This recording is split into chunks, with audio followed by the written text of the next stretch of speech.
police had no idea that a head was being boiled in that cooker. The head belonged to Lisa Guy, the person that they came looking for. On searching the house, they discovered blood stains and body parts strewn all over. The house reeked of chemicals and rotting flesh. In the bathroom, they found 2 plastic containers with chopped up limbs which were soaked in acid to disintegrate. On investigation, the bodies were found to be that of Joel Guy Sr. and Lisa Guy, a retired couple who had been married for 31 years. And the suspect? Their only son, Joel Guy Jr., who was 28 at that time. What was more shocking than the gruesome nature of the crime was the idiotic reason behind it. This is the story of the boy who boiled his parents. I'm Anamika. Welcome to my world of mystery and anonymity. To the world of those stories that lie in wait around us, leaving us with unanswered questions that echo relentlessly through our thoughts, as if in an unbreakable magnetic loop. Join me on this expedition as we peel back the layers of these enigmas, diving into the uncharted waters of our world's most perplexing stories. Joel Guy Jr. was born on March 13, 1988 to Joel Guy Sr. and Lisa Guy. Joel Guy Sr. had 3 daughters from a previous marriage, and the family lived a happy and comfortable life in a beautiful villa at West Knox, Tennessee. Young Joel was a loner who barely left his room. He was not a great student but was intellectually competent enough to complete his schooling. After that, he went to George Washington University but dropped out. He later went to Louisiana State University to study plastic surgery but ended up dropping that too. In total, he spent 9 years in different colleges with nothing to show for it, without graduating, all of it financed by his parents. By the time he was 28, he never had a job and lived a laid-back life, stuck in his room playing video games.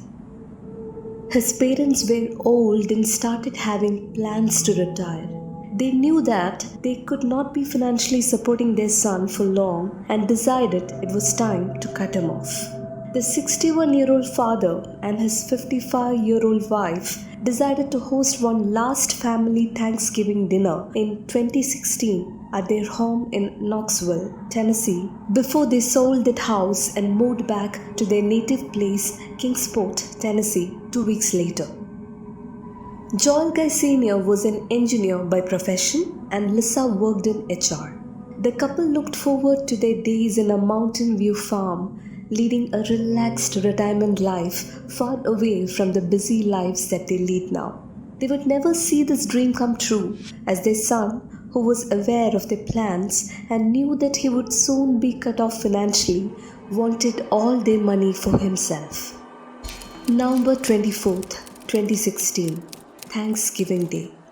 The entire Guy family got together at their home for a celebratory feast. The parents announced their retirement plans, and after the feast, all 3 daughters returned to their individual lives. Joel Guy Jr. had already began plotting his plans in a notebook. Joel had written reminders about what he would need for the murders, such as killing knives, and a detailed plan of how he was going to go about it.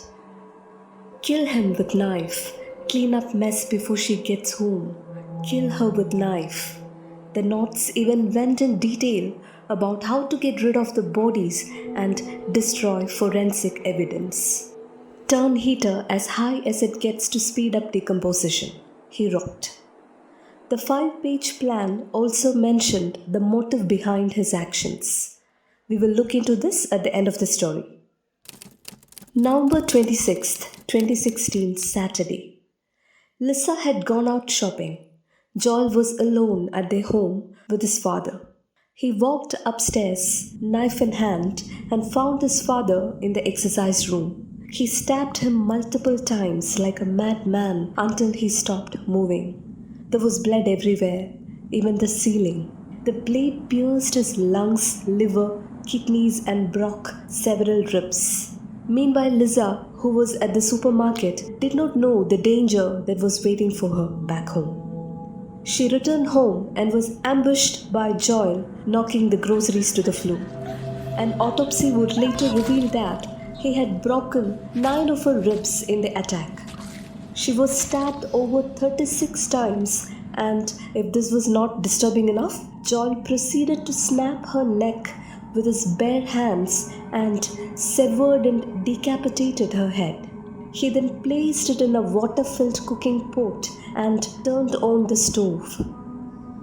Before returning to his apartment on 27th November 2016, he cut his father's hands off at the wrist and severed his arms at the shoulder blades.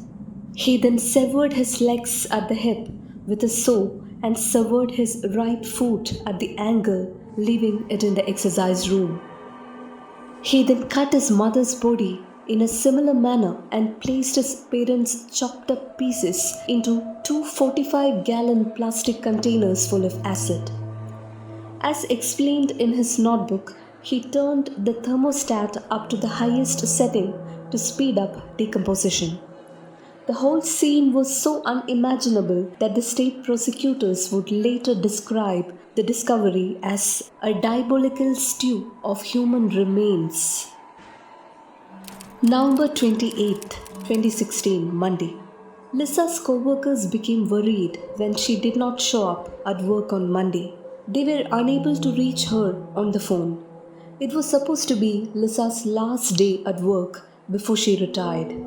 Lisa, being a highly disciplined person, would not miss work without letting them know, especially on her last day. They called the police and requested a welfare check at the guy's family home. The police soon reached the house. On inspection, they found the house to be empty but noticed many strange occurrences. Looking inside, they could see groceries lying on the floor. There was warmth and a strange smell coming from inside the house.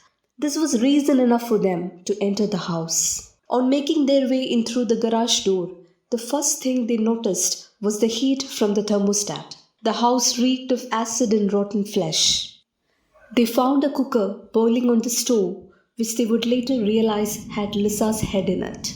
The smell was so overwhelming that many officers got physically sick and had to use gas masks to enter the house.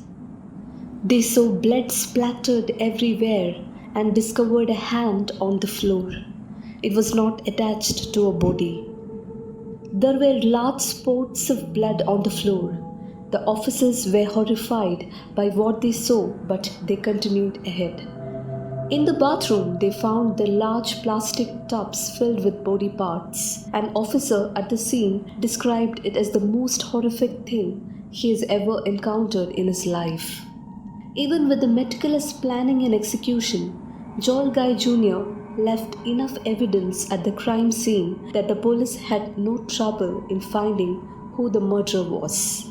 He even left his diary at the crime scene in which he had planned the whole thing out in his own handwriting and even mentioned the motive for the crime.